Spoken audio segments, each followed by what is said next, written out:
You're listening to the Story By podcast. This show features short fiction with two things in common. First, I wanted to share them. Second, the rights to option or produce them for other media are available. My name is Lewayne L. White. I'll be the host and narrator.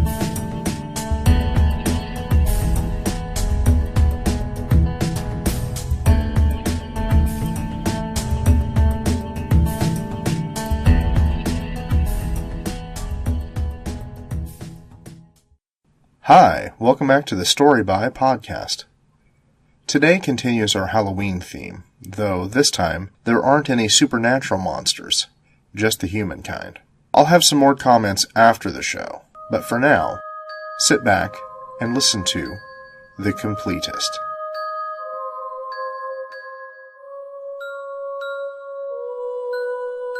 The Completist by Lewayne L. White. Lucy stood in line at a book superstore, clutching a hardback novel and dancing from foot to foot. She'd been sick for the last couple days, and she hoped to make it to the author table, get her book signed, and get out before she chucked again. "If you need to go to the bathroom, I can hold your place in line," said a mellow male voice behind her. Lucy turned to find a short, dark man holding the same hardcover novel. "It may be a while," the man said. "April is a popular author." Lucy nodded. "That's why we're all standing here holding our book." The man smiled. "I suppose that was indeed a foolish observation on my part. Geoffrey Porter." Lucy blinked, then realized he'd offered his name. "Lucy Miller?" "Pleased to meet you, Lucy." Lucy nodded. Geoffrey evidently took this as encouragement. "Have you been a long-time fan of April's books?" Lucy shrugged. "I've been reading them since middle school." Geoffrey raised his eyebrows. "And your parents didn't object?" "I didn't have parents," Lucy said. "Just different couples who—" She cut off the rest. She said it so often she responded almost automatically. Geoffrey's face softened. "I'm sorry, I didn't mean to upset you." Lucy shook her head. It's nothing. I just haven't been feeling well." Geoffrey nodded. "My offer still stands," Geoffrey said. "I can hold your book as well." "No," Lucy replied. "I'll be okay." Geoffrey nodded again. "I've been a fan since her first novel," he said a moment later.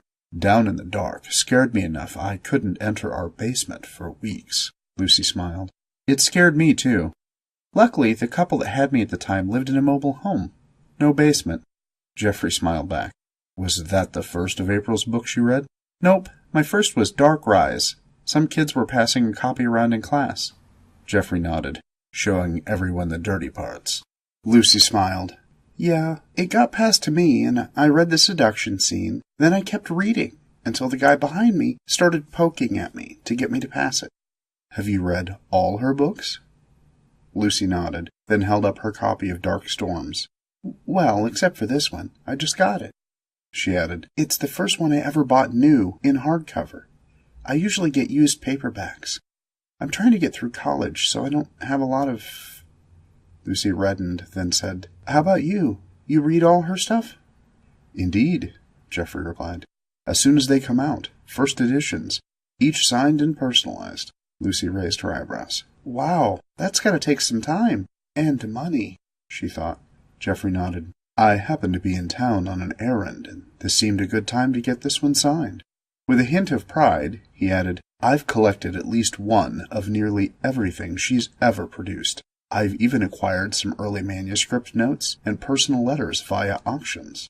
"That's pretty impressive," Lucy said. "You're a serious fan." Geoffrey nodded again. "Something about her work reaches my soul in a way I've never felt. It's almost as if she were writing it for me." "I like her stuff," Lucy thought. But wow. Then she felt a fresh wave of nausea. "Are you all right, Lucy?" Lucy nodded. She wiped sweat from her face and noticed a book with a smiling baby on the cover. Her heart skipped a beat. "Unwed Mother." Lucy blinked. "I'm sorry?" Geoffrey smiled. "Just lecturing. I said, it's amazing what one can accomplish. April is so successful, despite starting out raised by an alcoholic, unwed mother." Lucy swallowed. Geoffrey continued, "The biographies only mention the single mother angle, They never mention that April's mother was an abusive alcoholic who died from exposure after passing out on the front porch in January. How do you know that? I have a copy of the mother's death certificate, autopsy report, and police report. Lucy blinked. How'd you get those? Time and money, my dear. Luckily, I have both. Must be nice, Lucy mumbled. I'm sorry, Geoffrey said. You said you're a college student. You're no doubt studying while holding down a full-time job. It's rude of me to say things like that. Lucy shrugged. It happens. No help from your parents? Geoffrey asked. No, wait. You said you hadn't any. A foster child, then, shifted through the system until adulthood? Lucy looked at the floor. Don't be ashamed, my dear. April suffered the same fate. After her mother died, she spent the next 10 years shuttled from place to place. Lucy nodded. I know. She quoted from an interview she'd read. Then a series of dead-end jobs, until inspiration struck in the middle of the night. Writer's Handbook, Geoffrey said. Last year's edition. He smiled. Do you write? Lucy reddened again. Now, Lucy, don't be embarrassed. Look what happened to our dear April. Lucy shuffled her feet. Have you submitted anything for publication? Lucy shrugged. A few things. All of them got rejected. Form letters? Mostly, she replied. One small press editor told me I had talent, and he hoped to hear from me again. Black, white, and gray. Lucy's eyes widened. How'd you know? The editor, Carl Kohler, is very fond of encouraging young writers. April said she kept his rejection slip in a frame to keep her going when she felt despair. I chose that magazine because they were the first to publish a story by Miss Anderson, Lucy said. She said in an interview that Kohler rejected 3 of her stories, but each of them got personal notes of encouragement. Geoffrey smiled. What? Lucy said. Did I say something funny? Something like that. Has he been encouraging you? Lucy shrugged. I just submitted the one story to him. Geoffrey smiled again. What? Nothing, he replied, and nodded his head. The line is moving again. They both shuffled forward a few steps. One of April's dead-end jobs was building cardboard boxes, Geoffrey said. Were you aware of that? Lucy shook her head. Indeed, Geoffrey added. She lasted long enough to be the head of a crew. All the boxes they produced have a small stamp on the bottom. Made by April Anderson and Team 21. I suppose you have one, Lucy said. 2, in fact, Geoffrey replied. Both from Team 21. One from when she was a team leader, another from her time as a crew member. Her name isn't on it, so it's not necessarily very valuable, except to me. How do you know it was one of hers, if it doesn't have her name? The production date coincides with her time as crew member, but before she was team leader. Lucy's eyes widened. And you tracked one down? Geoffrey nodded. As I said, I am a very serious collector. Lucy nodded, felt her stomach whirl again. Are you all right? I haven't been feeling well. Would you care for a mint? Geoffrey reached a hand into his pocket and withdrew a small red and white candy disc. I find they settle my stomach when I feel queasy. Lucy looked at the candy, but didn't take it. I know, Geoffrey said. Years of conditioning not to take candy from strangers. Something like that, Lucy said. A mental flash of Mr. Dins with a bag of candy and a raspy, I'll give you something sweet, Lucy, if you give me something sweet. 6 months with him and his wife. Then, sweet? Lucy blinked. What? Sorry, dear, I just said, maybe you don't want something sweet? Lucy shook her head. I don't really like candy. Geoffrey nodded and put the mint back in his pocket. Lucy looked around for a distraction and spotted a woman with a baby and a sling carrier. You really don't look well, Geoffrey said. You've gone quite pale. Lucy shook her head. I'll be fine. Geoffrey followed her gaze. Did you know that April had a child? Lucy blinked and looked at him. What? Geoffrey nodded. When she was in college, and still a struggling writer, she hadn't yet had a submission published, though she was getting good rejections. How do you know that? I have a copy of the birth certificate, Geoffrey said. The baby was named Stephanie, after Stephen King, who was April's favorite author at the time. Lucy's hand drifted toward her belly. Who was the baby's father? Geoffrey shrugged. None listed, though some copies of April's personal journals that I've acquired suggest a forbidden love. I have my suspicions. I don't know whether to be impressed or frightened that you know that stuff, Lucy said. I'd prefer impressed, Geoffrey said with yet another smile. How did you get the journals? They shuffled ahead with the line. Then Geoffrey said, a former boyfriend, who was not the father of her baby, stole them. He apparently wanted to know who else she'd been sleeping with. Okay, Lucy said. But how'd you get them? When April became famous enough for even that illiterate dolt to realize what he had, he began shopping around for a buyer. His original plan had involved blackmailing her. But then... The Jackie Peel story hit, Lucy blurted. Geoffrey nodded. Correct. Jack Peel made the news for attempting to blackmail April with nude photos he claimed he'd taken in college. So when Peel ended up in court, the guy with the journal chickened out and tried to sell it outright. Very good, Geoffrey replied, smiling. You're very sharp. Just like... Oh, look, the line's moving. Just what? Geoffrey shook his head. Nothing. Anyway, I got wind of the journal sale, contacted the seller, and suddenly I had 2.5 years of April's life in my hands. In spite of herself, Lucy asked, Any other juicy stuff? Alas, Geoffrey replied, nothing sensational, but they are an amazing window into April's soul. Wow, Lucy said briefly, forgetting her queasy stomach. I'd sure like to read them. Geoffrey smiled. Would you? I'd be happy to show them to you. I think you'd find you have a lot in common with April. Well, if she was in college at the time, then we'd be pretty close in age. Geoffrey nodded. Would it be too forward to ask if you'd join me for coffee after the signing? We could arrange a time for you to see the journals. Lucy remained silent long enough for him to add, That sounded like some sort of proposition, didn't it? Lucy's hand went to her mouth. She thrust her book at Geoffrey and ran from the store. After some vomiting, sweating, and a pause to run cool water on her face, Lucy stepped from the restroom. Geoffrey stood outside the restroom, holding a bookstore bag. Your book. April personalized it. I'm sorry you didn't get to talk to her. It's okay, Lucy said. Just as well. I'd have probably puked on her. This caused Geoffrey to smile slightly. What? Nothing. I didn't mean to upset you by asking you out. Lucy held up a hand. It's not you. It's coffee. The smell of it makes me sick now. Perhaps ice cream instead? Lucy agreed, and they went to a small frozen yogurt place in the mall food court. While Geoffrey went to get their food, Lucy opened her book. She stared at the looping handwritten note. Lucy, sorry I didn't get to meet you. Perhaps another time. Never fear the dark.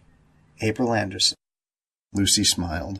Now evil fears the dark was the trademark tagline for April Anderson's Delilah Dark series. Delilah Dark had been Lucy's hero since she'd read Dark Rise. Paranormal investigator, monster hunter, and born of a demon-human union, Delilah Dark feared no one and nothing. Except maybe for love.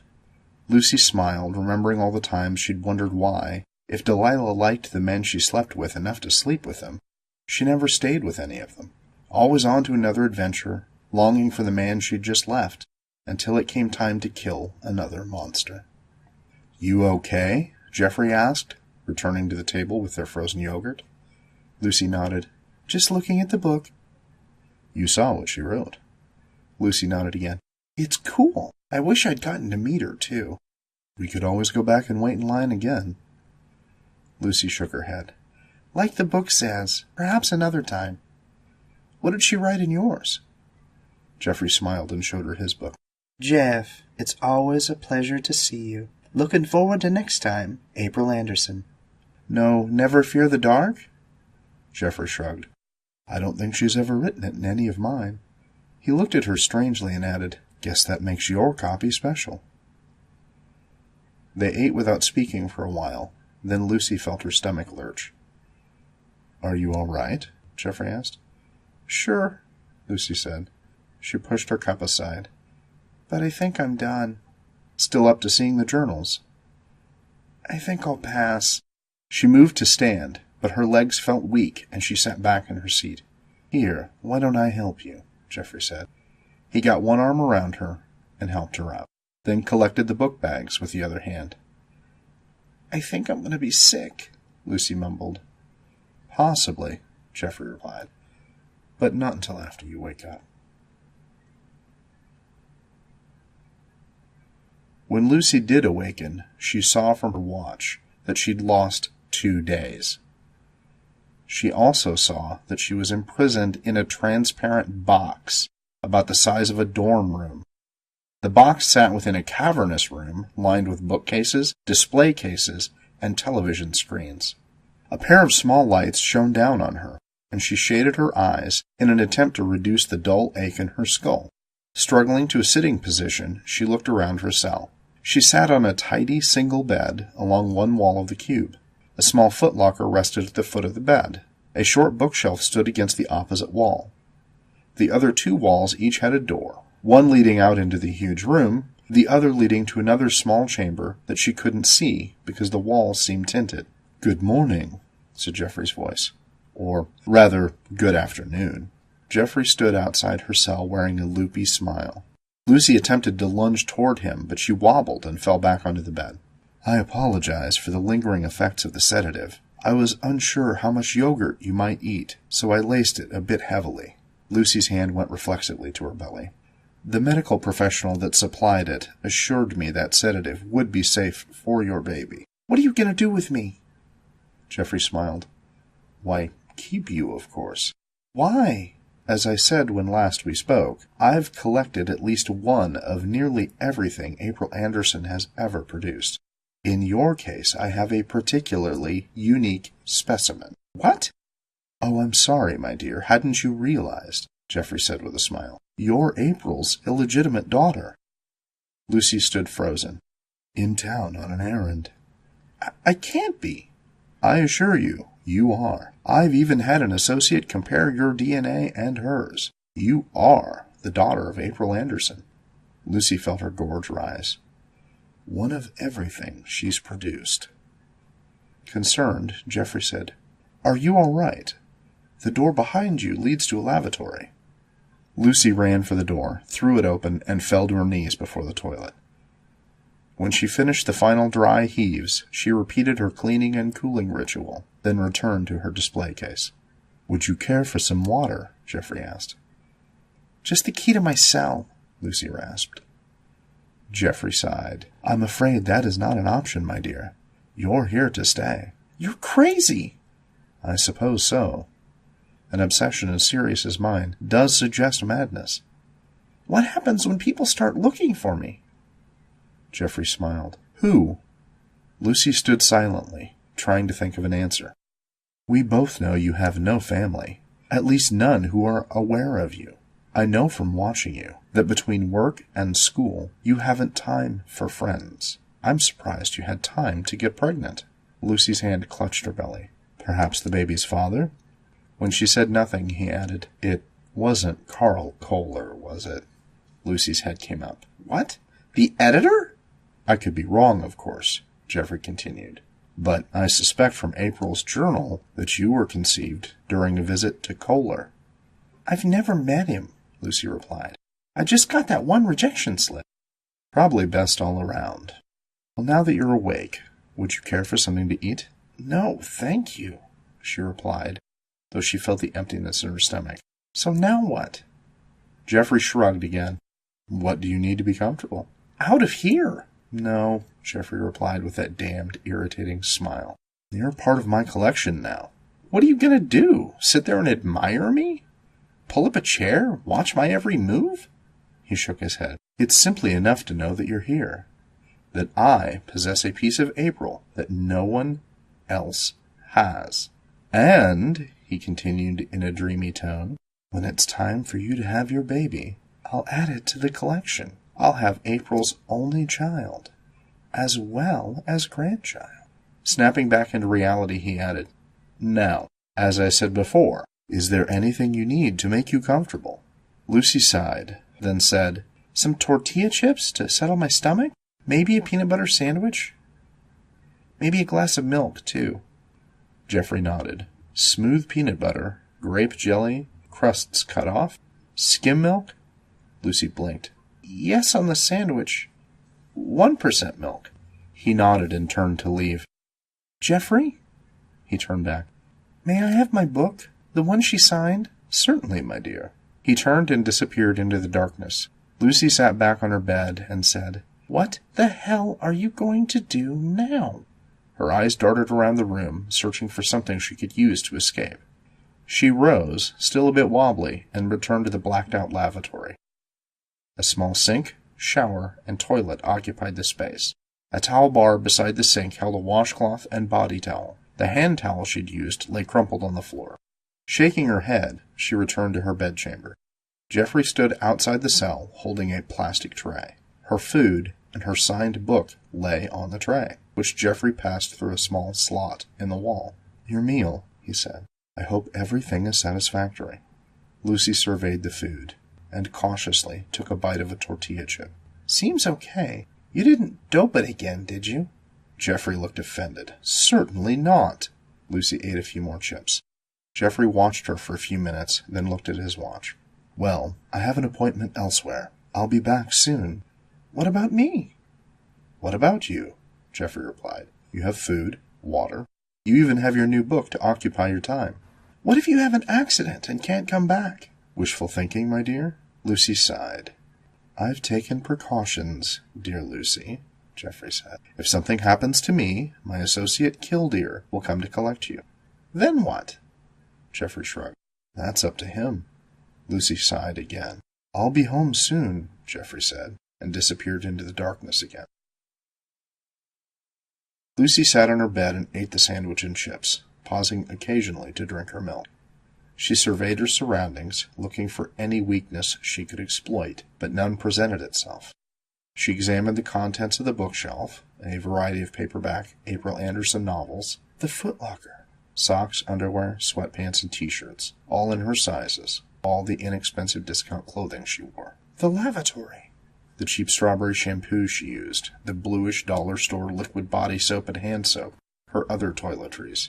No razor.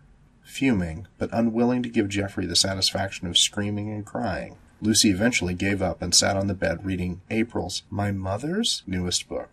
She drifted through the first few pages, but kept getting distracted by everything Jeffrey had said. April Anderson was her mother? Could that really be possible? It was like something out of a bad novel. Lucy imagined what she'd say to April Anderson if she saw her again. "Hi, I'm your daughter? Hi, I'm your biggest fan?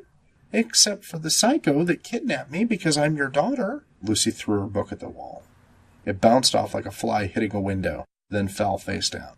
Lucy looked at the battered novel, sighed, picked it up. She unfolded some pages that had gotten creased. Her eyes drifted over the words. Blazer's eyes searched the kitchen, finally falling on the gourmet knife set Nancy had insisted on buying him. At the thought of his wife, Glazer's resolve weakened. She had made the deal for him, sold her soul to cure him of his cancer. Now her time was up, and the demon would take her soul back to hell. Glazer knew he couldn't live without her, and with the aid of half-remembered lessons from Catholic school, he devised a plan. He pulled a knife at random from the set, a fillet knife with a slim, sharp blade. This would do fine, he thought. A quick slice at his wrists, and he would be bound for hell with his... April glanced toward the lavatory. When Jeffrey Porter returned home, he went immediately to his collection room. He had acquired some special things, and he wanted to share them with Lucy. He made his way through the collection, whistling tunelessly, but with enthusiasm. "Lucy, my dear," he said as he approached her cell, "I managed to acquire some baby clothes that belong to your mother. I think they'll be wonderful on—" His heart stopped when he saw her lying in the doorway between her two rooms. Her position looked awkward, unnatural. Fumbling with his keys, he rushed toward the cell. As he got closer, he saw the pool of, "Oh my God, Lucy! Lucy, are you all right?" He struggled, trying frantically to insert the proper key in the lock. "Blood," he muttered, jingling his keys. "Oh, no, no, no, she couldn't have." He threw open the door, rushed into the cell. "Lucy, please, Lucy, you didn't kill yourself. You couldn't have." He knelt beside her, his knee slipping in the blood. He grabbed her shoulder, trying to turn her. "You can't. My collection!" As he rotated her body, she swung her arm up, smashing him in the face with the towel bar. "Hey, Mr. Crazy Completist, you awake yet?" Jeffrey Porter groaned, opened one swollen eye. "Good," Lucy said. "I was afraid I might have killed you." Jeffrey reached a hand to his face, and it came away sticky and red. He tried to sniff through his shattered nose and screamed. "It's the strawberry shampoo," Lucy said. "I mixed it with some of the soap and stuff, so it wasn't so bright and fake-looking." Jeffrey struggled to sit up, realizing he lay in the dorm half of the cell. He focused his eyes and found Lucy standing outside the cell, holding his keys. She still had the blood concoction on her wrists and clothes, and for a second she looked like something undead. "While you were laying there, I tried to figure out what to do with you." He said nothing, his mind trying to focus, to figure out how to handle her. "I thought about the cops," Lucy said.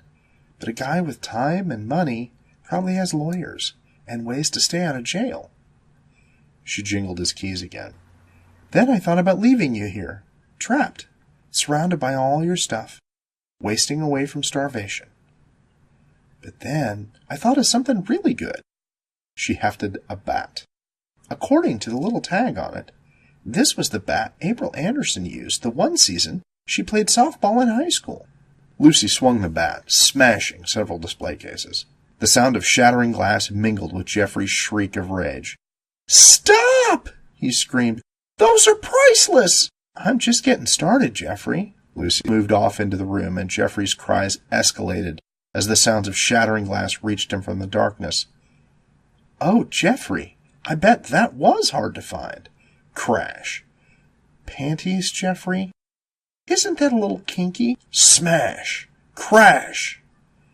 Jeffrey cringed, tears leaking from his eyes as she smashed her way through his collection. Then silence. Jeffrey looked up. He strained to hear her. "Lucy?" Still no sound. "Lucy?"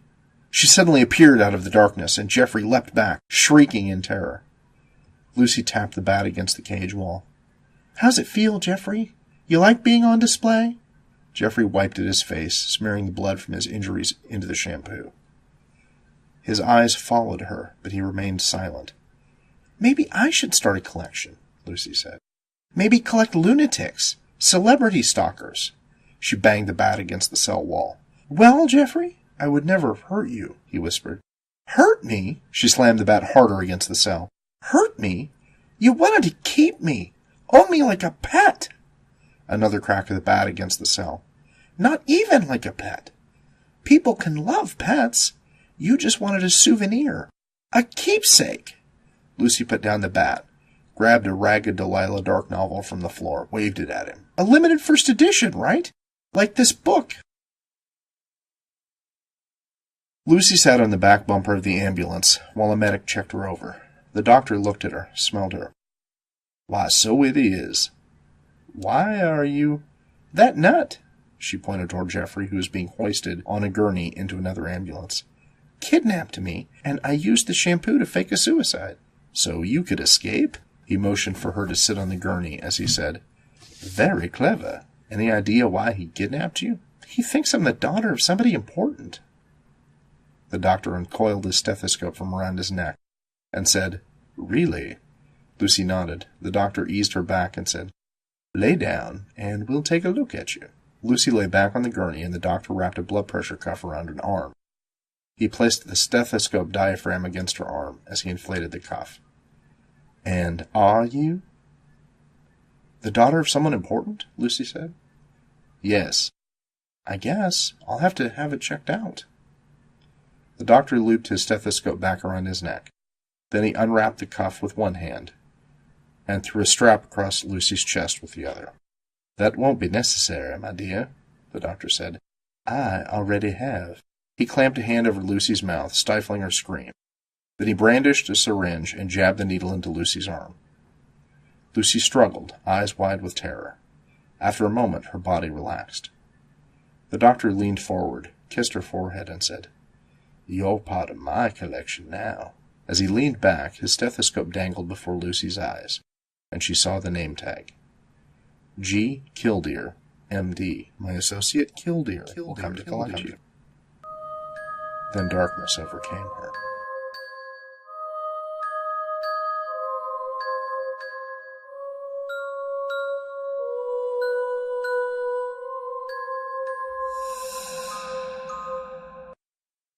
At the beginning of the episode, I mentioned that this piece was about the human kind of monsters. That actually made me consider whether to perform this story. Not because I didn't think it counted as a Halloween story, but because shortly before recording this piece, a series of revelations hit the headlines regarding the abuse of women by Harvey Weinstein. It opened a fresh, raw wound for a lot of women, and the hashtag #MeToo campaign opened all our eyes to the number of women that we personally know who have been victimized by men with power. When I reviewed The Completist, I realized that I was uncomfortable with the suggestion that Lucy was the result of a union between a young would-be writer and an editor who had the power to decide if her stories would be published. Despite the scale, it felt too close to the Weinstein revelations. But, in the end, that's what made me decide to release the story anyway. The vampire and the werewolf scare us, but deep down, we know they aren't real. The crazy kidnapper and his accomplice scare us, because they could be real, but few of us are unlucky enough to be their victims. But the guy who's just doing you a favor, who just wants a little favor in return, or else, well, they are real. There are a lot of them. And some of them don't seem to realize that they're the monsters we should fear the most. It's not usually my intention to get very political on this show. I used to have a completely different one for that. But the bulk of the episodes of Story By released so far have not been a good representation of my feelings about, or fiction featuring, women. While I can mark some of it up to coincidence, I am the one who selected the stories. So that failure of representation still falls to me. All I can do is assure you that there are stories coming that not only include women, but treat them with the respect they deserve. We'll finish out our Halloween run next week, and then we'll get into some of those stories. Thanks for listening. Thanks for your patience. I really appreciate it.